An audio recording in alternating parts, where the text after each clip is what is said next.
जब मेरी माँ हमें छोड़कर इस दुनिया से चली गई थी तो मैं अपनी सहेलियों के साथ छत पर गुड़ियों से खेल रही थी। मेरी उम्र उस वक्त सिर्फ 7 साल थी। मुझे मरने का मतलब तक नहीं पता था। फिर वक्त गुजरता रहा। मैंने जैसे ही जवानी की दहलीज पर कदम रखा तो मेरी शादी एक ट्रक ड्राइवर से कर दी गई। कुछ दिनों तक वो मेरे जिस्म से खेलता रहा। मैं समझी कि मेरे पति एक अच्छे इंसान हैं, लेकिन मैं गलत थी। उसने मुझे एक बाजार में ले जाकर ऊपर वाले से प्रार्थना करती हूँ कि भगवान हर लड़की को इस मुसीबत से बचाए जिससे मैं 2-4 हुई। मुझे याद है जब मेरी माँ हमें छोड़कर इस दुनिया से चली गई थी तो मैं अपनी सहेलियों के साथ छत पर गुड़ियों से खेल रही थी। जब मेरी उम्र सिर्फ 7 साल थी मुझे एक बच्ची ने आकर बताया कि चलो तुम्हारी माँ मर गई है। उस बात का मुझ पर कोई असर ना हुआ क्योंकि मैं मरने का मतलब नहीं जानती थी। मैं खेलने में बिजी थी। अचानक मुझे रोने की आवाजें आने लगी तो मैं नीचे आ गई। मैंने देखा कि मेरी बड़ी बहन और भाई माँ की चारपाई के पास बैठे रो रहे हैं। मुझे माँ के मरने का बिल्कुल भी मलाल ना हुआ क्योंकि माँ काफी दिनों से बीमार थी और मैं ज्यादातर अपनी मौसी के घर रहती थी। माँ की मृत्यु के बाद पापा पैसे कमाने के लिए दूसरे शहर चले गए। वहां ऐसे गए कि उन्होंने पलटकर दोबारा हमारी खबर ही न ली। घर में हम 2 बहनें और मेरा एक भाई रह गया। मेरा नाम रिया है और मेरी बड़ी बहन हम दोनों बहन भाई का माँ की तरह ख्याल रखती थी। वो घर का सारा काम किया करती थी और हमारे लिए खाना भी वही बनाती थी। मैं सुबह स्कूल जाती, मेरा भाई भी स्कूल में पढ़ रहा था। जल्दी हमारे घर का चूल्हा ठंडा रहने लगा क्योंकि हमारे पापा का कोई पता न था। हमारी मौसी कभी कभी आकर कुछ दे जाती थी, लेकिन वो बेचारी खुद भी गरीब थी। फिर एक दिन हम दोनों बहन भाई ने पढ़ाई छोड़ दी। हमारी मौसी ने हमारे भाई को कुछ सामान दिलवा दिया और वो बैठक में दुकान पर बैठे छोटी मोटी चीजें, बच्चों की टॉफियां वगैरह बेचता। यूं रोजाना थोड़ा बहुत मुनाफा होने लगा जिससे हमारे घर का चूल्हा फिर से चलने लगा। हमारे मोहल्ले वालों को भी पता था कि उनके पापा उन्हें छोड़कर चले गए हैं, इसलिए वो भाई की दुकान से ही सामान लेने लगे। भाई दुकान पर बैठते हुए शर्माता था, लेकिन यही दुकान हमारे कमाने का आसरा था। हम कर भी क्या सकते थे। मैं दोबारा स्कूल जाने लगी। वक्त गुजरता रहा। मैं 9th क्लास में आ गई और मेरे भाई ने प्राइवेट मैट्रिक पास कर लिया और जो हम पापा का इंतजार करते थे वो भी अब आहिस्ता आहिस्ता खत्म होता गया। दीदी की शादी की भाई को फिक्र होने लगी थी। भाई ने मौसी से बात की तो उन्होंने कहा अगर तुम्हारी बहन की मर्जी हो तो मैं उसकी शादी मेरी एक दूर की रिश्तेदार है उसके बेटे से करवा दूंगी। मैंने उन्हें सब कुछ बता रखा था। मैं तो आज कल में तुम्हारे घर आने ही वाली थी। ये तो और भी अच्छा हुआ कि तुम ही आ गए। मौसी ने बताया कि वो लड़का मेरी दीदी से 4 साल बड़ा था। वो मैट्रिक पास था और ड्राइवर भी था। दीदी का वहां रिश्ता पक्का हो गया और वो दिन भी आ गया जब भाई को दीदी को इस घर से विदा करना था। जिस दिन दीदी की विदाईगी थी उस समय हमारे घर में थोड़े से पैसे थे। दीदी को दहेज में देने के लिए हमारे पास कुछ न था। मौसी ने अपनी इस रिश्तेदार को सब कुछ बता दिया था तो उन्होंने भी हमसे कुछ न मांगा और मेरी बहन को एक जोड़े के साथ बहू बनाकर अपने घर ले गए। दीदी के जाने से हमारे घर की रौनक जाती रही। अब भाई दुकान पर रहते और मैं घर के कामकाज में बिजी रहती। दीदी हर दूसरे तीसरे महीने हमारी खबर लेने के लिए आ जाती थी। वक्त गुजरता गया, यहाँ तक कि मैं भी बड़ी हो गई।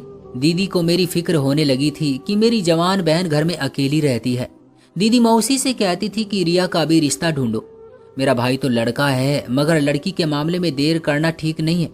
जीजू ने दीदी से कहा कि मैंने रिया के लिए एक लड़का देखा है। वो एक ड्राइवर है, उसका नाम वरुण है और वो इन दिनों हमारे गांव में ही आया हुआ है। अच्छा आदमी है। दीदी ने जीजू से कहा कि उसको किसी दिन घर पर खाने पर बुला लो, इस तरह मैं उसको परख लूंगी, फिर रिया के लिए रिश्ते की बात भी कर लेंगे।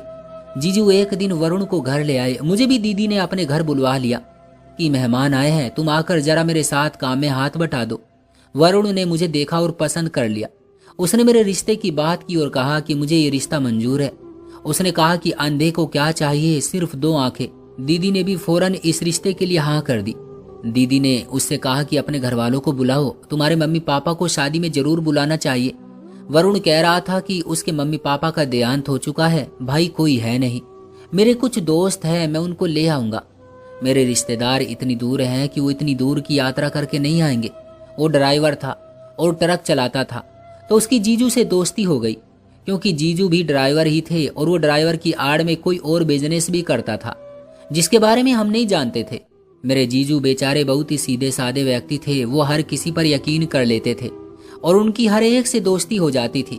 वरुण पर भी उन्होंने बिना कुछ जाने ही यकीन कर लिया ये पता किए बिना कि वो कहाँ का रहने वाला है और किस खानदान से संबंध रखता है या उसका कारोबार है भी या नहीं। सिर्फ इसकी जुबान पर भरोसा करते हुए मेरा उसके साथ रिश्ता तय कर दिया गया। वरुण की तरफ से शादी में सिर्फ 2 आदमी आए थे जो उसके दोस्त थे। मैं दुल्हन बनकर वरुण के साथ उसके गांव में चली गई। उनका गांव हमारे गांव से बहुत ही ज्यादा दूर था। मैं तो उस गांव को जानती भी नहीं थी, ना ही मैंने कभी उस गांव का नाम सुना था। यहाँ के रस्मों रिवाज मेरे लिए बहुत ही अजीब थे। यहाँ शादी के समय उस लड़की को उनके घर वालों से उसके ससुराल वाले या उसका पति पैसे देकर खरीद लेते थे। फिर वो औरत उन लोगों की जैसे हमेशा हमेशा की संपत्ति हो जाती थी। यहाँ की लड़कियां और औरतें बहुत खूबसूरत थी, लेकिन वो बिकने वाली चीजों की तरह देखी जाती थी।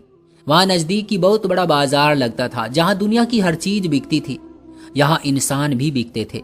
शायद आपको यकीन न आए मगर यही सच है कि हर इतवार को वहां औरतों, लड़कियों, लड़कों और मर्दों की मंडी लगती थी।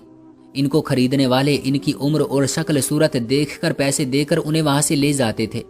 खरीदने वाले दूसरे देशों से होते थे। वो लोग इंसानी स्मगलिंग करते थे। यहाँ आकर मुझे पता चला कि वरुण का बिजनेस क्या है। सामान पहुंचाने की आड़ में वो इंसानी स्मगलिंग का भी काम करता था। वरुण मुझको इसलिए ब्याह कर लाया था। उसने मुझे मंडी में लाकर बेचना चाहा। क्या बताऊं मेरे दिल की क्या हालत थी। मैं अपनों से इतनी दूर थी कि उन्हें अपने हालात भी नहीं बता सकती थी। मुझे अपने आप से सबसे बड़ा शिकवा था। माँ बाप तो चले गए थे मगर रिश्तेदार कैसे थे। बगैर छानबीन के उन्होंने मुझको एक अजनबी के साथ कैसे भेज दिया। ये तक न सोचा कि भगवान जाने कौन है और मेरे साथ कैसा सलूक करेगा। उन्होंने वजह जानकर बस एक जिम्मेदारी निभाने की कोशिश की थी। मुझे यकीन था कि अगर किसी को मेरी परवाह है तो वो सिर्फ और सिर्फ मेरा भाई है। वो जरूर बेचैन और बेकरार हो रहा होगा। और यही हुआ था। जब उसने वरुण के दिए फोन नंबर पर फोन किया तो नंबर बंद आ रहा था। तो भाई खुद मुझे ढूंढने उसी गांव में पहुंच गए।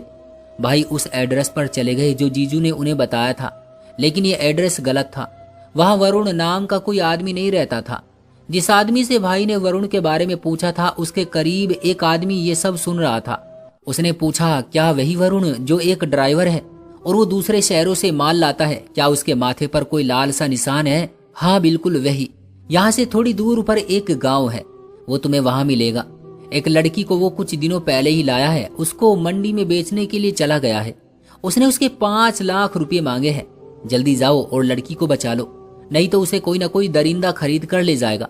भाई ने मेरे जीजू को फोन करके उन्हें सारी बात बता दी और उन्हें कहा कि जल्द से जल्द पुलिस लेकर यहाँ आ जाओ। वो आदमी जिसने वरुण के बारे में बताया था वो एक बहुत अच्छा आदमी था। वो खुद मेरे भाई को लेकर उस गांव में आया। जब वो उस गांव में पहुंचे तो वहां इतवार बाजार लगा हुआ था। मेरा भाई भगवान से प्रार्थना कर रहा था कि जल्द से जल्द मेरी बहन मिल जाए। मेरे भाई की प्रार्थना ऊपर वाले ने स्वीकार भी कर ली और उनको मैं नजर आ गई।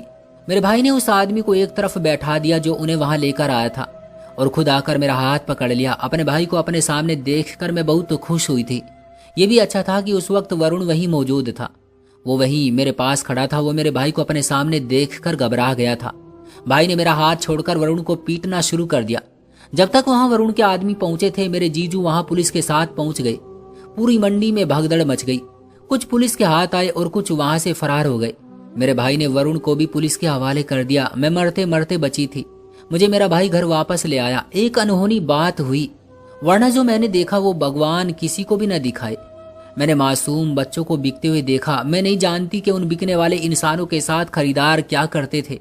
वो उनको किस वजह से ले जाते थे, या उन्हें वो बाजार की रौनक बनाते थे या नौकर और रखेल बना लेते थे। मैं तो हालात की भेंट चढ़ने से बच गई, वरना ऊपर वाला जाने मेरे साथ क्या होता। मैंने तो सोचा भी नहीं था कि मैं बच जाऊंगी, वरना वहां तो पहुंचना मुमकिन ही नहीं था। लेकिन मेरा भाई वहां पहुंच गया क्योंकि मेरी किस्मत अच्छी थी। अगर वो कुछ और देर से पहुंचता और कोई दरिंदा मुझे खरीद ले जाता तो तब क्या होता। ये सोचती हूं तो मेरे रोंगटे खड़े हो जाते हैं।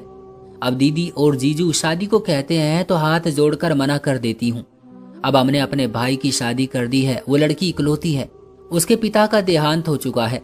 भगवान से प्रार्थना करती हूँ कि ऊपर वाला हर लड़की को इस मुसीबत से बचाए जिससे मैं 2-4 हुई। दोस्तों, क्या ख्याल है आपका इस कहानी के बारे में? कमेंट बॉक्स में हमें जरूर बताइएगा। वीडियो को लाइक कर दीजिए और चैनल को सब्सक्राइब कर लीजिएगा ताकि आने वाली वीडियो आपको तुरंत मिले।